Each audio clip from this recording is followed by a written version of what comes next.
Hey, good morning, guys. It's Donald and Mary, and we're here to bring you your morning weather, water, and trail chatter report. And so this morning, man, we did a video already, but apparently, or for some reason, um, it didn't have any sound, and I think it was because the batteries were low. I wasn't paying attention. And so we're redoing it, man, real quick, and Mary's gonna start off with the weather and water, and then after we have a little bit of trail chatter. All right, take it away, Mary. All right, Donald, thank you. You're welcome. Good morning, everybody. Right now here in Blairsville, it's 71 degrees and cloudy. We're looking at a high of 76 today. It's going to be cloudy early, then off and on rain showers for the afternoon. 5 to 10 mile per hour winds with a 50% chance of rain. Tonight, 65 and cloudy, a slight chance of a rain shower. Winds will be light and variable. Up on Blood Mountain today, 67 degrees, mostly cloudy and a chance of showers and thunderstorms before 11 a.m. and then likely between 11 a.m. and 4 p.m. 5 to 10 mile per hour winds with gusts up to 20, and there's an 80% chance of rain. Tonight, 60 degrees, rising to 64 degrees overnight. Showers and thunderstorms likely before 7 p.m. and then between 9 p.m. and 11 p.m. and then afterwards likely throughout the night. 5 to 15 mile per hour gusts with, 5 to 15 mile per hour winds with gusts up to 30 miles per hour. 80% chance of rain. Make sure when you're setting up your camp, you're checking for loose limbs and branches. And the winds, of course, will shake them loose quicker. Water's good on the trail for the most part. Make sure you're topping off at Hawk Mountain Shelter. You have 6.2 miles to walk north until you get to Justice Creek, where that will be your next water supply. Slaughter just before Blood still has some water. Make sure you top off as much as possible. Blood does not have water. Hogpen Gap is dry, and George is good for the most part through Dix Creek, but Neal Gap to Hogpen is fairly dry, so make sure you're carrying enough water out of there. And then up into North Carolina, you start getting drier as you continue north from Burningtown Gap, heading towards Fontana Dam and the Smokies. Snakes on the trail. It's that time of year. It's sunny and warm out. So they're on logs, rocks, tree, stumps. If you're reaching down, be careful. And remember, there's that copperhead nest up on Cow Rock. That's 5 miles north of Neal Gap if you're hiking north. Some riders that I brought back to Amicalola Falls yesterday from Unicoi Gap, they said they saw a lot of snakes on the trail, a lot of rattlesnakes, and they did see the group of snakes up there on Cow Rock in the boulders. So they did see a lot of snakes. They did see one bear cub as they were making their way up the approach trail, and it was on the approach trail. All right, ongoing bears in the Great Smoky Mountain National Park. There are shelters that are all opened at this point in time.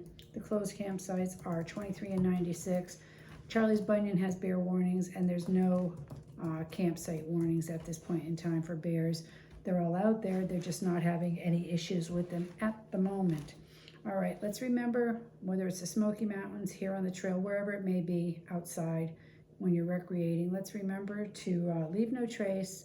If you brought it in, bring it out. Make sure you're securing your food properly when you're putting it away, and also put in toiletry items, because anything that has odor will attract the bears.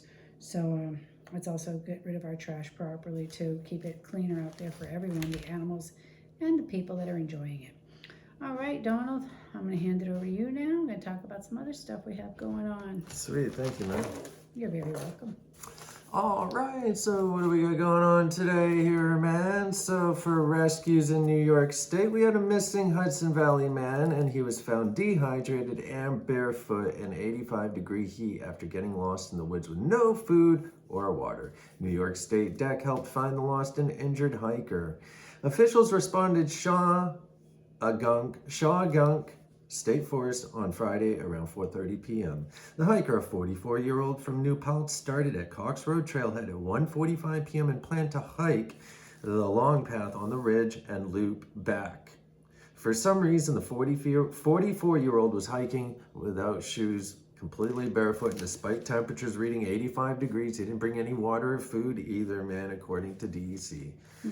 After falling several times and probably stubbing his toes and breaking toenails. I'm just adding that in, man. It's a good possibility. Getting lost and a low phone battery, the hiker called for help. First responders found the hiker, provided nourishment, and helped him back to the trailhead. EMS on scene said he was dehydrated and had elevated blood pressure. He declined further medical care. So definitely not sure why he was out there in bare feet, man, but to each their own, I guess, man. And not having any food or water in Yeah, the no heat water, and doing man. a loop. The no water, man, totally blows my mind, man. But all right, and so we have another rescue at Franconia Notch, man. There's actually 2 of them, and both were older cats, dude. So we have New Hampshire Fish and Game and local rescue teams responded to 2 separate hiking emergencies Thursday on popular trails in the Franconia Notch in back-to-back rescue missions. The first incident, July 31st, around 10:25 a.m., a 911 call reporting an injured hiker on the Kinsman Ridge Trail. The hiker, a 66-year-old woman, suffered a lower leg injury and was unable to continue on her own. Pemi Valley SARS and conservation officers reached her by 11:40 a.m. and carried her down the trail on a litter, where she was brought to an ambulance and hospital for further treatment. Officials say she was prepared for a day hike. Just as that call wrapped up, another call came in at 2 p.m. for a hiker needing help on the Greenleaf Trail. The 78-year-old man was located 3/4 of a mile up the trail and had suffered a medical emergency and was unable to continue. Fishing Game officers and Pemi Valley SAR and rescue volunteers reached him by 2:41 p.m. and carried him back to the trailhead. Arriving at around 3:55 p.m., he was taken by his hiking partners for additional medical care. All right, and so we do have the Oregon biker that has been lost has been located. Ralph Sawyer was found safe after being missing for 6 days in the Mount Hood area, the national forest there. The 52-year-old returned home on his own, driving his car after finding it on the East Still Creek Road. He was tired, cold, dirty, and worn out, and he was taken to the hospital to be checked out. The search began after he failed to return from a planned bike ride on Friday. Family friends reported he had lost footing on the trail and ended up in the dense brush, eventually falling a creek to find his way back to his vehicle. No further information, but I did some reading on this one, man. And this dude got off trail. I believe he hiked up this other trail, man, slipped down the embankment into some really thick brush, couldn't get back up. He kept sliding down, like every 10 feet, he just keeps sliding down. He met up with this creek, I believe it's called Cool Creek or something, but he took a drink from it, and he was sick for 4 days after, man. He started to feel dizzy, nauseous, and he couldn't move and stuff, man. So he was stuck there for like 4 days and battled it out and then made his way out of the forest, man. So gotta be real careful about drinking from streams and stuff. I'm sure in that type of situation he was probably, nervous and stuff, but that's why we carry a backpack on our with supplies, man. It's totally necessary. If you're going in the backcountry, I don't care what you're doing, man, you need to have a backpack and a filter, a Garmin InReach, a compass, a map, some food, man, some shelter, even a tarp, man. I mean, carry this stuff. Go get yourself a day pack. I mean, my day pack, I could probably pack everything I can pack in my ULA 40, man. I mean, honestly, everything's so light, dude.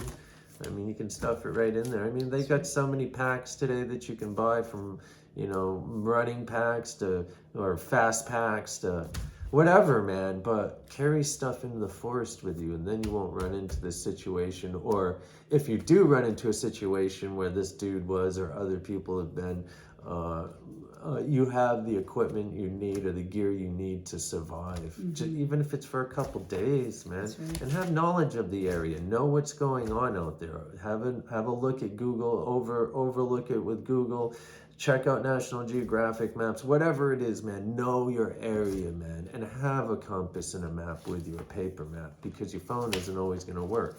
And with your phone, have a battery charger. All right. So in Squamish, police say a hiker has died after falling into a waterfall near Squamish, BC. RCMP in the community north of Vancouver say they received a call Thursday evening about a hiker who had fallen into Crooked Falls in Squamish Valley. They say crews from Squamish Search and Rescue responded and found the person who was pronounced dead at the scene. The Mounties say rescue crews returned to recover the body on Friday. They say the challenging terrain and fading daylight meant recovery hadn't been possible the night before. Police say there is no indication of criminality in the death, which is under investigation by the BC Coroner's Service. The report by the Canadian Press was first published on August 1st of 2025. Yeah, that's sad right there, Sure huh? There is a missing hiker too. Catalina Foothills, Arizona, the Pima County Sheriff's Department is seeking information to locate that 28-year-old William Grant Charlton, who has not returned from his hike. So he was on the Pima Canyon Trail and possibly going to Mount Kimball. He left his hike on July 30th. If anyone does happen to see this man, he's 6 foot tall, weighs around 185 pounds, has brown hair, hazel-colored eyes. Just call Pima County Sheriff's Office, and if you do see a man resembling this, or you know anything, have any information about it.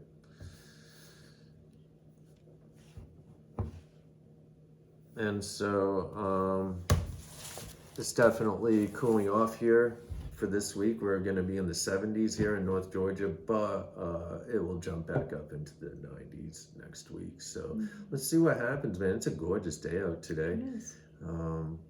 Not much action happening out here. It's pretty slow right now, man. I think it's just a transition from people going back to school and you know, people still not in school up north. So anyways, guys, let's make the best of today, man. If anyone needs anything at all, give Mary and I a call. We're here for you. One thing though, did you have anything you'd like to say? No. All right, kids, if anyone needs anything at all, give us a jingle, man. We're here for you. One love, peace, thanks.